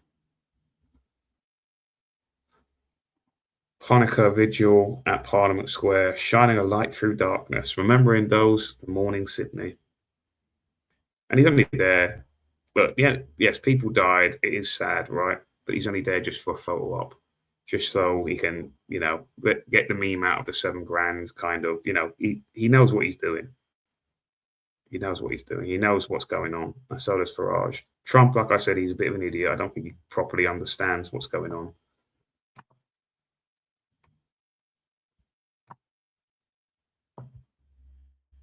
Jewish community.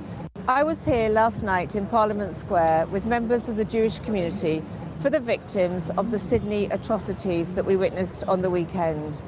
The organisers of the vigil told me that our mayor, Sadiq Khan, did everything he possibly could to stop that gathering going ahead, a peaceful vigil. I've written to Sadiq Khan today to ask him to clarify his actions and to give us assurance that he stands in support of the Jewish community. I was here last night in Parliament. So that is a typical Reform backbench MP. And you're going to get more of that, especially with defections from the Conservative Party. Ursula von der Leyen at Hanukkah ceremony. The night around us has indeed grown dark. The old evil is once again rearing its head. There can be no place for the poison of anti-Semitism, especially in Europe. Jewish culture is European culture. But tonight it is all the more important to celebrate this holiday joyfully and publicly. The best place for Hanukkah, I am told, is the window of a house in public sight. This is because the lights of Hanukkah are meant to be shared, to illuminate the streets and spaces around us. But today, too many Jews do not feel safe to light a Chanukiah in the window, or wear kippah in public, or a Star of David around their necks.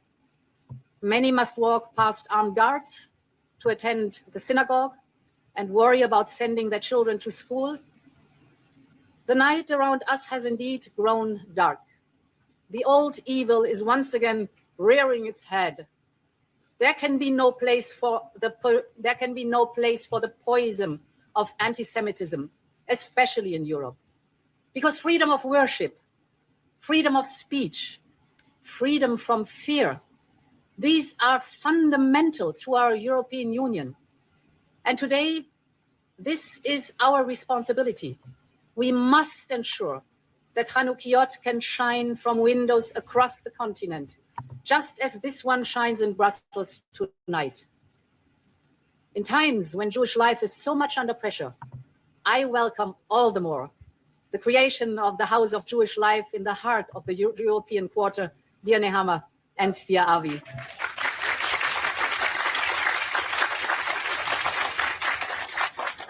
Because let me be very clear, Jewish history is European history.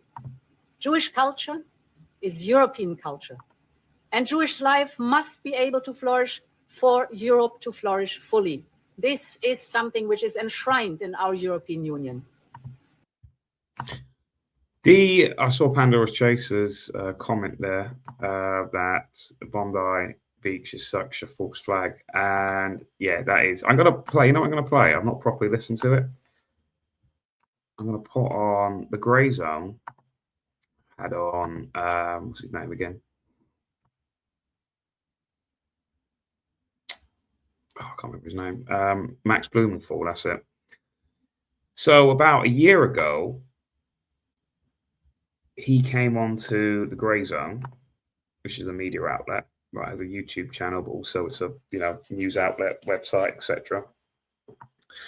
And he was talking about this is Australian authority. Keeping in mind this was back in January. So almost a year ago when he came on and made this and had this interview. Australian authorities paid actors spreading anti-Semitism from abroad. The Grey Zone's Max Blumenthal on the potentially explosive implications of an Australian government investigation accusing an unnamed foreign government of paying actors inside the country to carry out hate crimes. Well, this is not an unusual thing for basically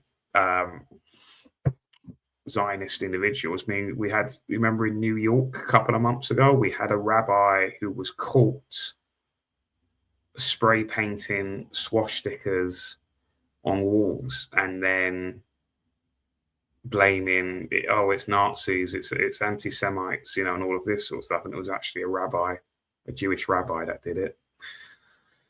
And this, unfortunately, is a known pattern, because the reality is that Zionists love anti-Semitism because it further fuels the need for more benefits towards Israel and the Zionist cause in general. So they need it. This is the whole reason why the Azov battalion in Ukraine, or as it's known as now, it's been rebranded to try and get away from, because people found it out essentially. What was known as the Azov battalion, I think I'm pretty sure it's called the Ukrainian National Guard now. Let's see, Azov battalion. Let's see, Azov battalion was founded in May 2014. It was made as what's it known as now? I'm pretty sure it's the. So people don't know, obviously, the Azov battalion is basically a Nazi sympathetic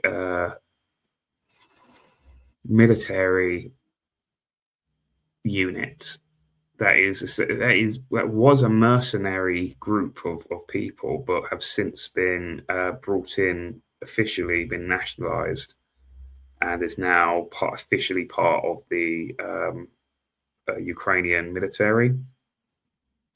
Since origin, since it's a National Guard unit now. So it's rebranded, but the main benefactor when it was a mercenary outfit, as in like a privatized army, essentially, when it was a mercenary outfit, its main benefactor, its main benefactor was a Jewish individual, and the question has to be asked then: why would a Jewish individual, a Jewish billionaire, why would they fund an outfit that is a Nazi? That is obviously, well, we know the connotations with Nazism and Jewishness, right? And anything Jewish is, why would they fund that? Why? Because they need to keep Nazism or the cartoonish kind of impressions of Nazism. You know, the wild, you know, like the how can I say it? The Dad's Army kind of interpretation of what a Nazi is. Do you know what I mean by that? Like the cartoonish, outlandish kind of interpretation of it. They need to keep Nazism and anti-Semitism alive, because obviously, if those two things went away totally, then Zionists couldn't use the weapon, and it is a weapon of anti-Semitism, to basically get what they want. And I played it on the show, on yesterday's Unprecedented show, but just to further my evidence to this, where was it? It was former Israel minister,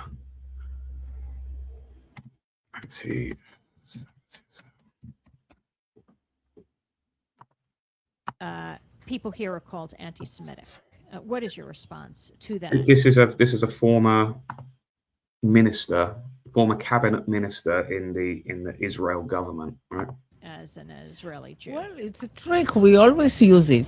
When from Europe somebody is criticizing Israel, then we bring up the Holocaust. When in this country people are criticizing Israel, then they are anti-Semitic. And the organization is strong and has a lot of money, and the ties between Israel and the American Jewish establishment are very strong, and they are strong in this country. As you know, they have power, which it's okay. They are talented people, and they have power, money, and media, and other things. And their attitude is Israel, my country, right or wrong, the identification. And they are not ready to hear criticism. And it's very easy to blame people who criticize certain acts of the Israeli government as anti-Semitics, and to bring up the Holocaust and the suffering of the Jewish people, and that justify everything we do to the Palestinians. How powerful are groups like the... All right, so there you go. With that, let me just... don't want to see that. It's something with Epstein in bed. Just quickly, just to round off my point about this. Nathan Kazin, an Israeli Ukrainian with experience in the IDF, the Israel Defense Force, is described as the father of the Azov Battalion, with some sources noting his role as co-founding the unit. So I think this guy is obviously he has very close ties with Israel. I think it goes beyond that, though. I wouldn't be shocked if he's actually an intelligence asset, an intelligence officer.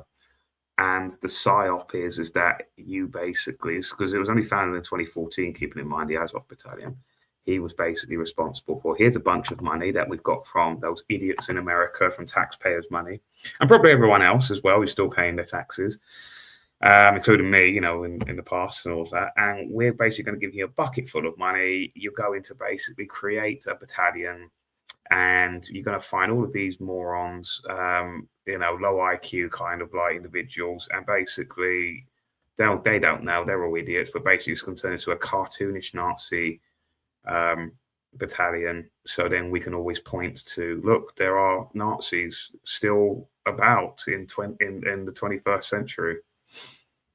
That's it. That's basically the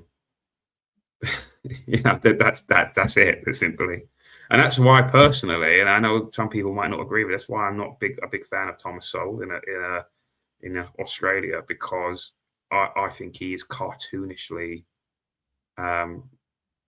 Nazi, like cartoonishly, and there might be a possibility that he is basically some kind of, I don't know, some kind of operative, you could say.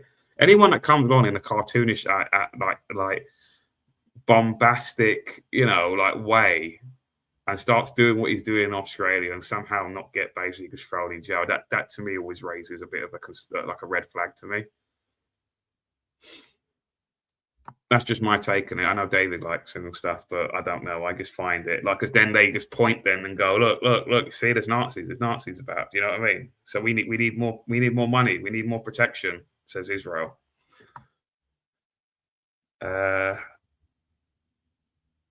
Another Jewish individual. This is the original. Yeah, another Jewish individual associated with the Azov Battalion is Konstantin Baskovsky, a Jew from eastern Ukraine, who has collaborated with paramilitary groups and served on the front lines. So there you go. All right, let's listen to this thing from Max Blumenthal. So this was again just to reiterate is that this was a video almost a year ago, him discussing in Australia they've caught basically paid actors. This is in kind of loose connection with Bondi Beach, essentially, where a lot of people are saying that it was. I personally do think people did die. Obviously, I think that people were sacrificed in order for the greater good. Really, ultimately, for the benefit of Zionists and Israel. But there were some bits of it were staged, if you get what I mean, such as the now infamous photo opportunity of a guy shot in the head, but also has a time to take a selfie. That also happens to be the 50th most influential Jew in the world. That just happened to be also October the 7th. And he's only come to Australia 2 weeks prior. We talked earlier about the Israeli concoction of anti-Semitism, how anti-Semitism often is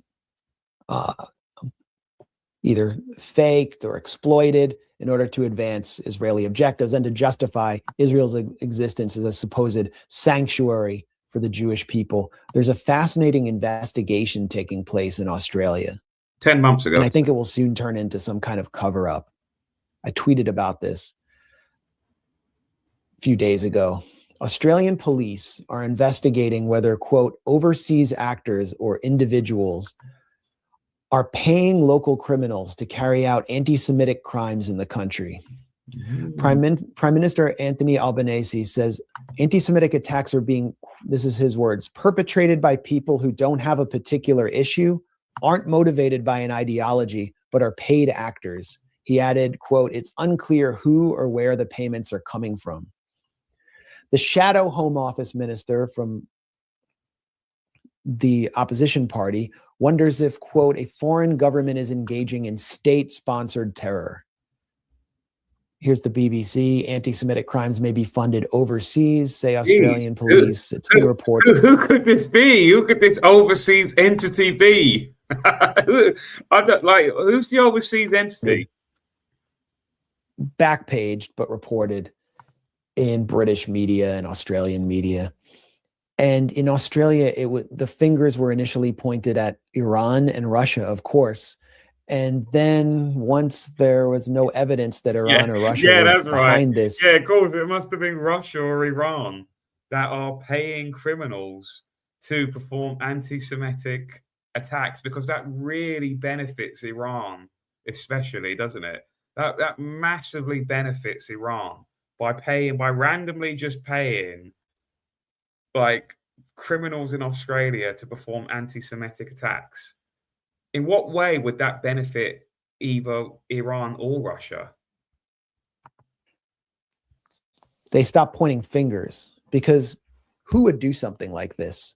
Which country would, I don't know, fake anti-Semitism? Well, it reminded me of something that happened at the dawn of the first Trump administration. There were thousands of phone calls and bomb threats to Jewish American institutions like community centers, synagogues. And it turned out, after this whole freak out where the Senate was putting pressure on Trump to condemn this and claiming that because of Trump, there's a rise in anti-Semitism and Jews are in peril because of Trump. You know, this is the New York Times. Threats and vandalism leave American Jews on edge in the Trump era. It turned out that it was an Israeli teen who is a U.S. dual citizen in Israel who was making those bomb threats. Very strange. And Israel tried to actually suppress the identity of that teen.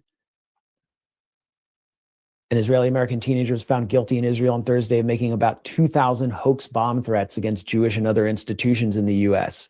during Donald Trump's rise to the U.S. presidency. The incident stoked allegations by some American critics at the time that the Republican contender was encouraging anti-Semitism and other forms of racism.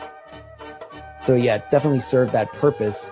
It was just a generalized anti-Semitic freak out over anti-Semitism. It turned out an Israeli was responsible for much of it. Also turns out that that Israeli teen, whose name was Michael Kadar, was also using robocalls to target Australian institutions. 590 plus bomb threats in Australia. Schools, Jewish centers, hospitals, and airlines.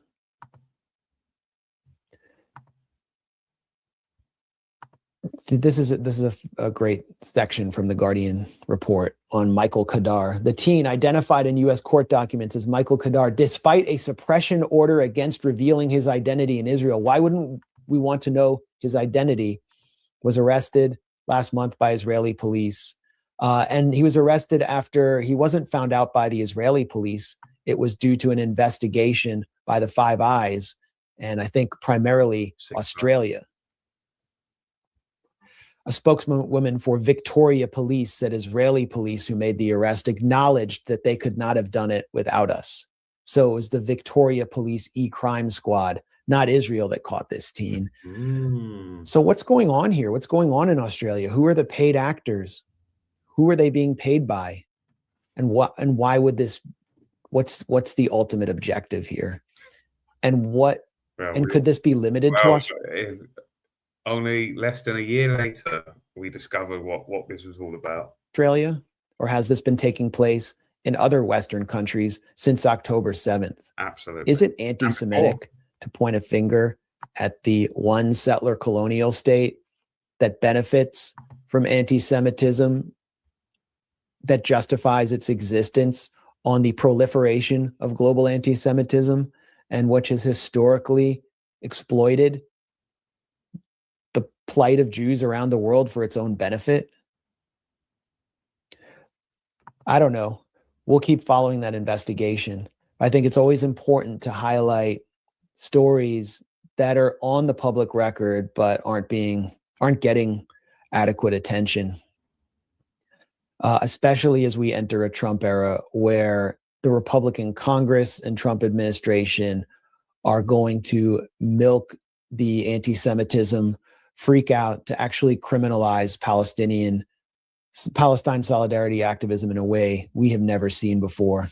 Yeah. And 1 year later, it's funny seeing old videos like that, and then obviously we know then the context of it, what's happened since. What's going on here? Why is my... Tonight it is all the more important to celebrate. Let's see. So that's what's going on. Is there anything new on the Venezuela? Anything new on Venezuela? What's this? James Harvey is speaking in right-minded. We jump on to the to this and see what young James is talking about. Should we do that? Is that a bit mean though, isn't it? We shouldn't really do that. Oh, I saw, what's this? Violent attacks outside army barracks. Masked men broke my ribs.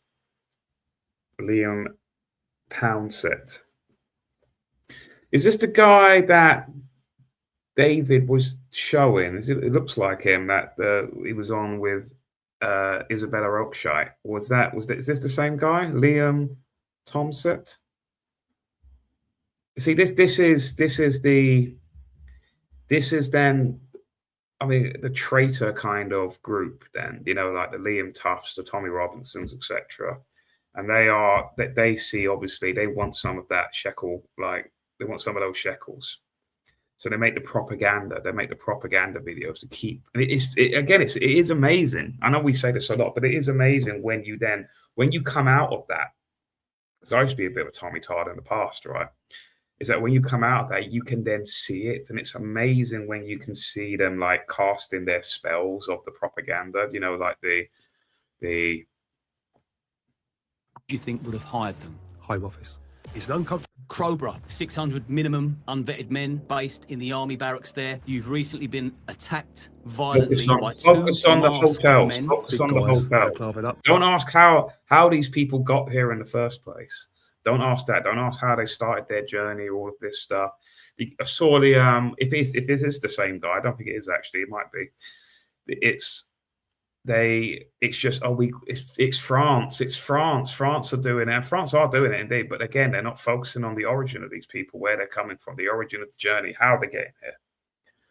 It's you'll find that it's NGOs that have strong links to the state of Israel, because obviously of the mass bombings that are going on, the carpet bombings that are going on around the Arab nations, and it's causing mass displacement due to the obsession with the Greater Israel Project. So ultimately, and as Tommy said himself, and various other people that are now coming out, they'll try and contain it and keep you in that division world of, it's left-wing Jews. It's left-wing Jews that are doing it. But no, it's just Zionists, which transcends both left and right. Do you know what I mean? You can get left-wing Zionists, you can get right-wing Zionists. It's just Zionism. Just Zionism. Forget about left and right. It's just that in general, right?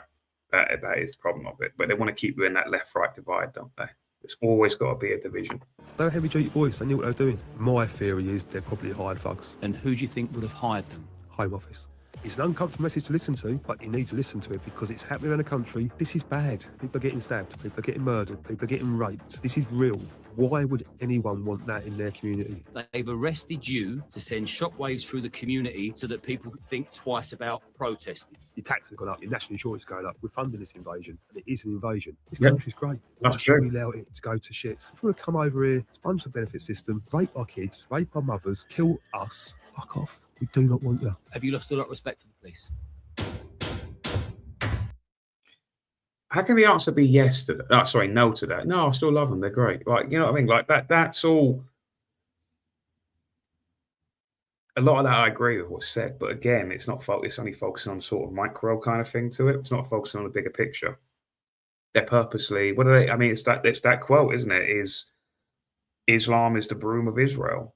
It is that quote. They're sending, and I'm really not trying to like shit on Muslims or anything like that. It's just that a lot of the Muslims, as well as Christianities, they have been manipulated over the centuries to basically fight each other for the behalf of Judaism and Zionism. That's what it is. I mean, Judaism is just political Judaism. Zionism is just political Judaism.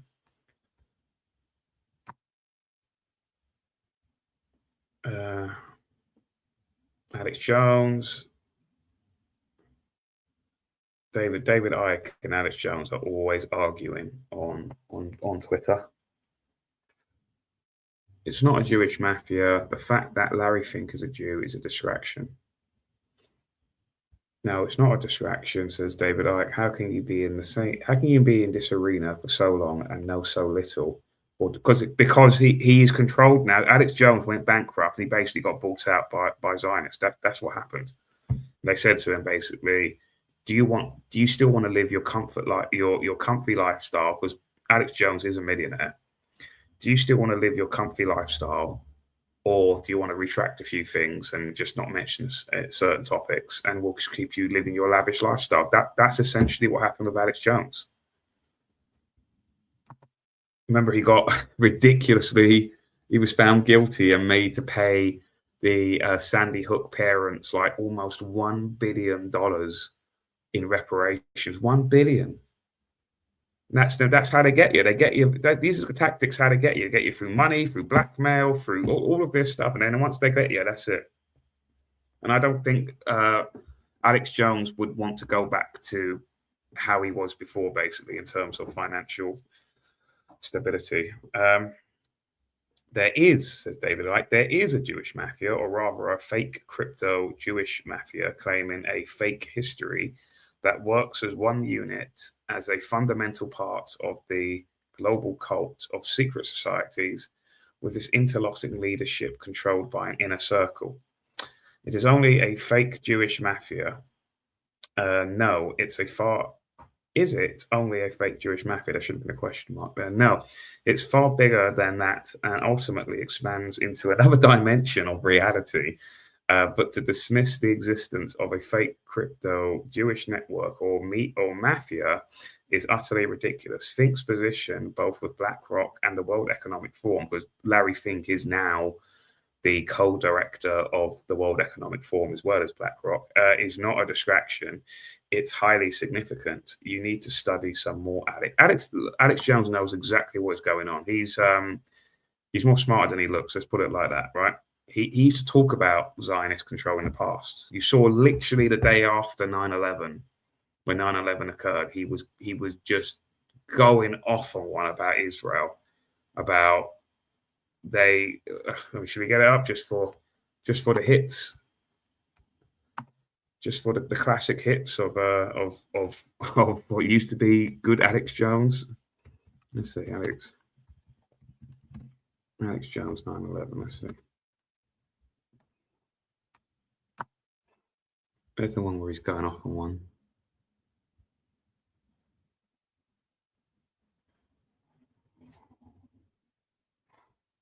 Where is it?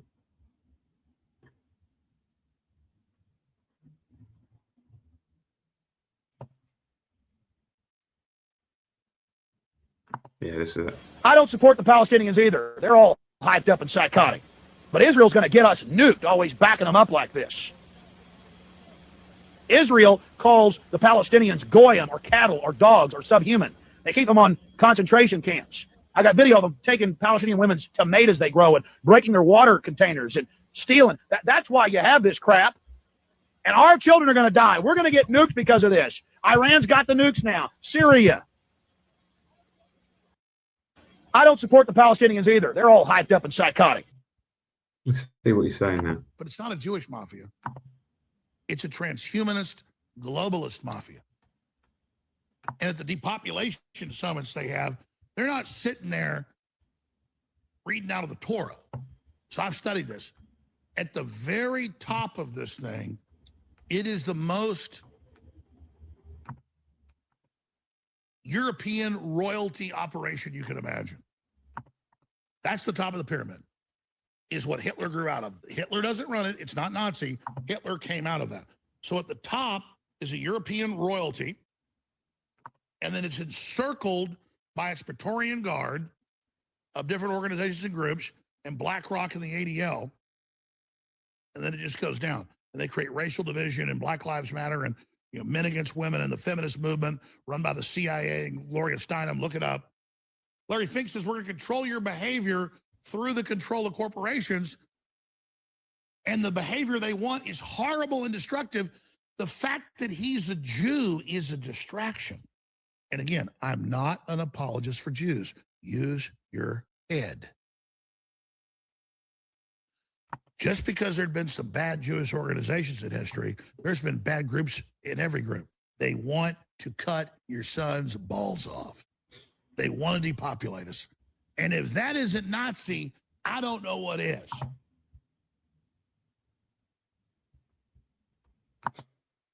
That last bit didn't really make any sense, but yeah, it's cool. Liam Tufts is weird, man. I remember 10 years ago when ISIS told us that we will flood the West with terrorists, and they did. That's just rubbish, man. I'm sorry. They walked through as refugees. The next thing you know, carnage. The thing, ISIS, right? You got to understand a lot of these terrorist organizations are basically controlled.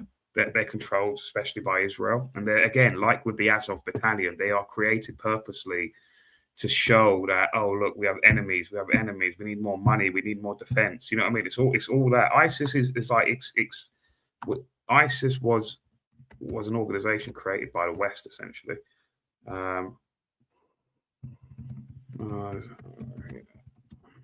I'm going to go shortly, guys. I want to go before the 2-hour thing ticks over. How long have I got?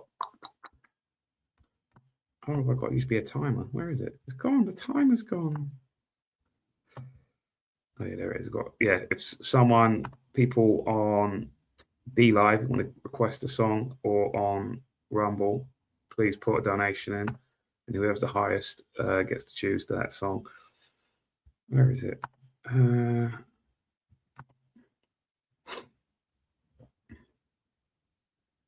ISIS was essentially created by the CIA and Mossad in the 80s, basically. He funded Mujahideen fighters in Afghanistan during the 1980s. Is often cited as the root cause of Al Qaeda's formation. Where's the including claims that the CIA created ISIS are part of a broader disinformation narrative. Obviously, I'm putting on official things that would say that, including accusations that the US created terrorist groups like Al Qaeda. Well, they did.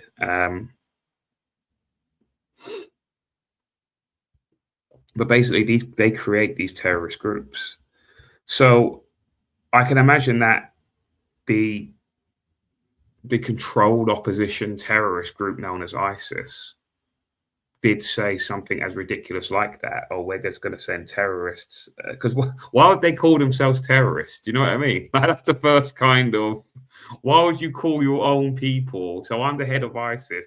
You wouldn't call yourself terrorists, would you? You'd call yourself like freedom fighters or something like that.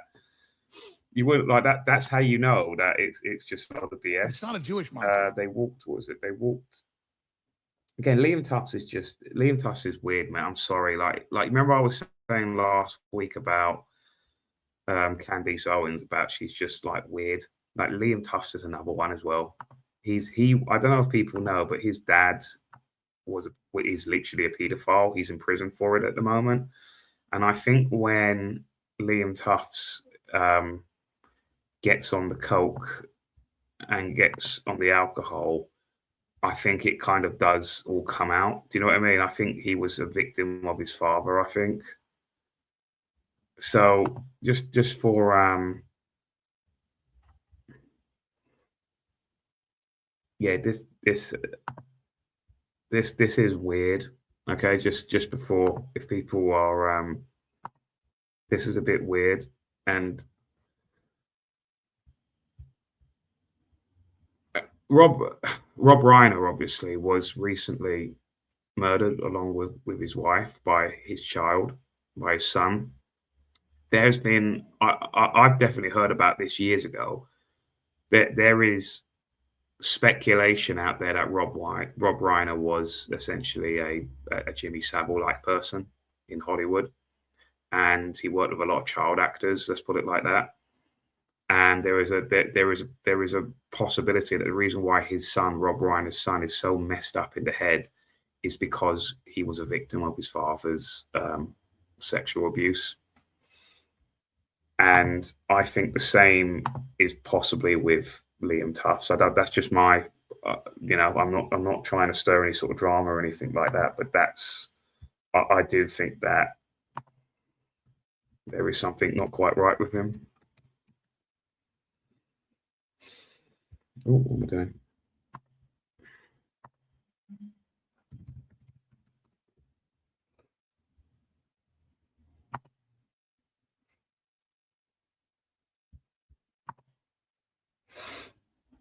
Rob Reiner was not a fan of white Christian society. He was an anti-Trumper. But like I said, don't see the world in left and right and anti-Trump and pro-Trumpers. You just got to see it all as Zionists, basically. Numerous actors and Hollywood insiders have come forward to say that they saw Rob Reiner sexually molest and kiss his adult son on the lips in public and private. Nick then went on to slit his father's throat. Yeah, I've heard about this for years about Rob Reiner. It's not. I'm sure many of you have as well. This is not something new, and it might come out over the next few days. I don't know, but we'll see what happens with that. Anyway, this is Liam Tufts when he's basically high off his head. So I began wondering if I love her. While this seems funny to some, there's something deeply wrong here. Reach the end. If my heart gets broken, I'll still suck your belly. I'll suck your belly. Singing Daddy's song, what he calls Daddy's song, that they used to sing together. I'll suck your belly.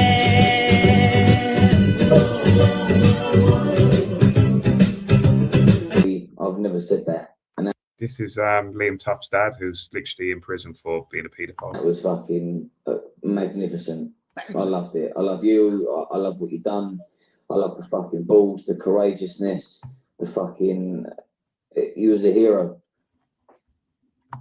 His dad, Pete, was an EDL member and a known racist on top of being convicted of crimes against children. You was a hero. Kid. He loved me. He loved my courageousness. He loves my balls. Is he coming out sideways? Because I will tell you, I think my son's a bit sexually confused. I didn't want to bring Clark Bolton into this before, Liam, because he's... They sometimes say the apple doesn't fall too far. Not a bad fella, old Clark Bolton. But you got to remember, you... Far-right group pushing hate. Obviously, this is from a sort of leftist kind of group. Liam had several Instagram accounts deleted over the years. You did experiment with all sex with each other in the back of that motorbike 10 stretch. I go... His dad outs him several times as a cokehead, and you can figure out. It's not just me that knows. It's not just me. Do you remember you told me when we was in the York Hotel, you off your head on coke? I fucking knew I was going to need that. I knew I had to remember that. And I've checked with a few other people that you told. I know of two others that you defo told, who defo know. You and Clark Bolton having a session.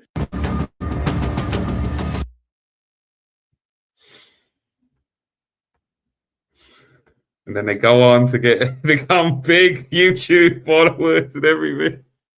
Because they're psychotic, mate. Now, like in politics, you want to get anywhere, you have to be absolutely ruthless, have no convictions, nothing. That's weird, isn't it?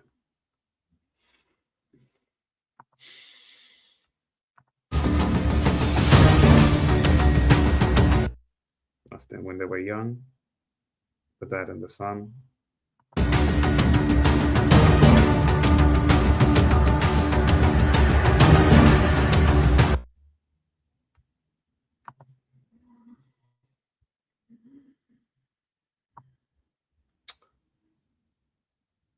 Is there a possibility out there that, as we know how the Epstein blackmail operation, the Mossad Epstein blackmail operation, how it occurs, is it possible that perhaps someone or an organization perhaps has some kind of information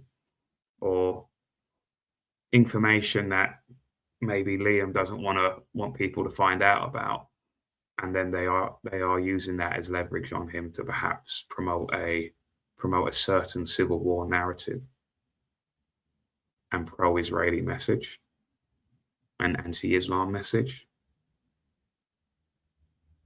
Is that a possibility? This explains perhaps why he's so keen, so fond on footlong. Perhaps is that a possibility?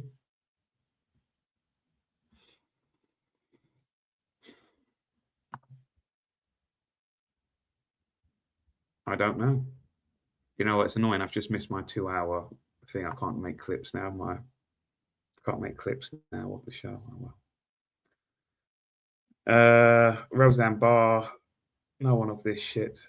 No more of this shit ever again. The German lost. Oh, fuck, you know, I just can't. It is fatigue, isn't it? It is fatigue.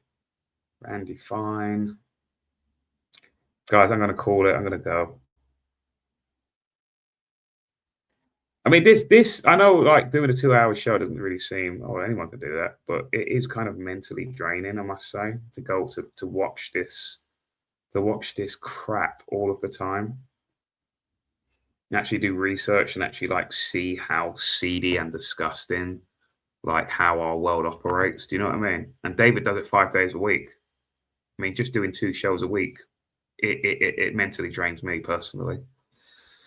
So if you do like UNN, you do like what we do, please do support us. Please do become a UNN supporter and do support. And the raffle, obviously, I don't do anything with the raffle. And I just leave that with, that's far too complicated for me. With if we want to enter people on my YouTube channel, if they want to support to UNN and get in a fun kind of way, UNN are doing a raffle that's going to take place on the 23rd, Tuesday, the 23rd of December.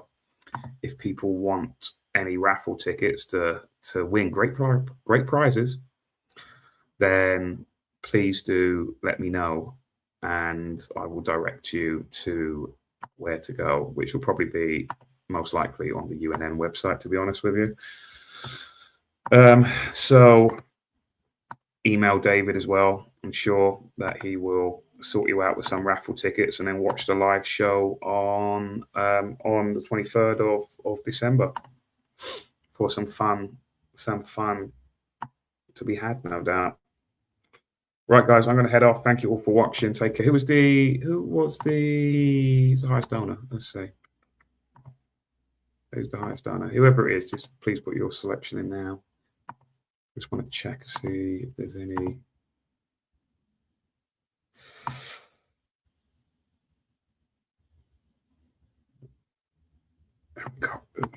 We got Pandora Chaser, is it? Is it Pandora Chaser?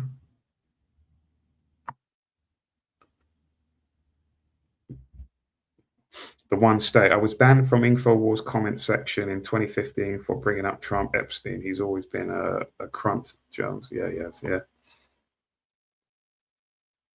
Yeah, it's total cult. It's the whole Trump cult thing, you know what I mean? Right, Pandora Chaser, what is your selection? What is your selection? I'm going to go. Obviously, people watching on YouTube are going to have to end the stream before, because obviously I've got to. Well, does it even matter?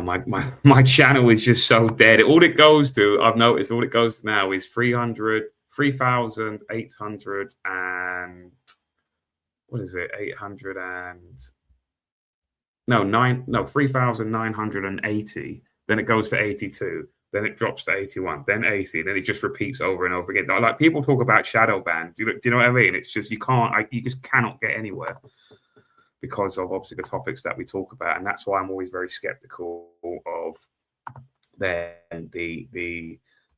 Liam Tufts and whomever else is similar to that kind of level, because they want those channels to succeed because it's pushing a certain message that is benefit to the greater establishment.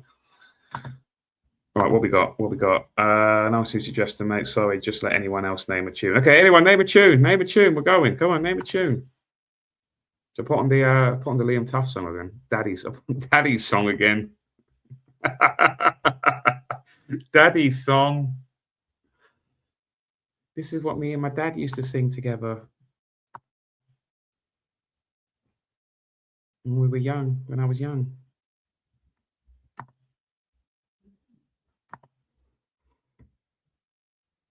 No one's got a suggestion. Wow.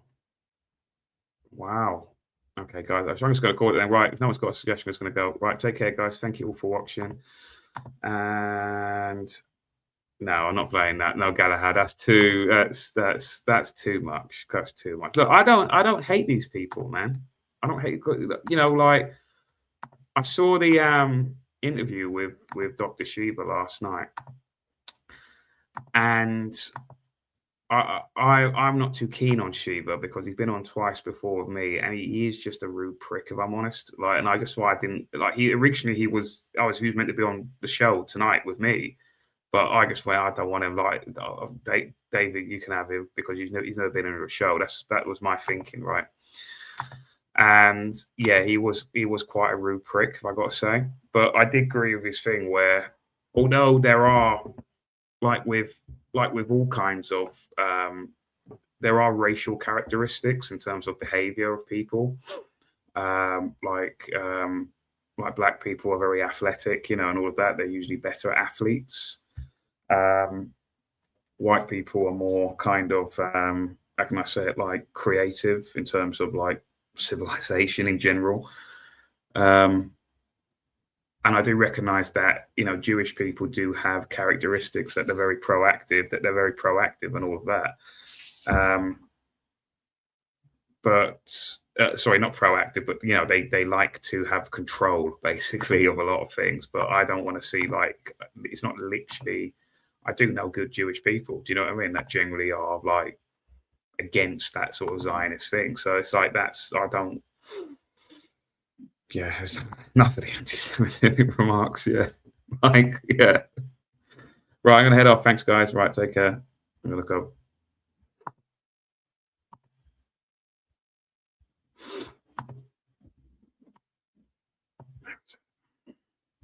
Take care, guys. Have a good weekend. And David's back on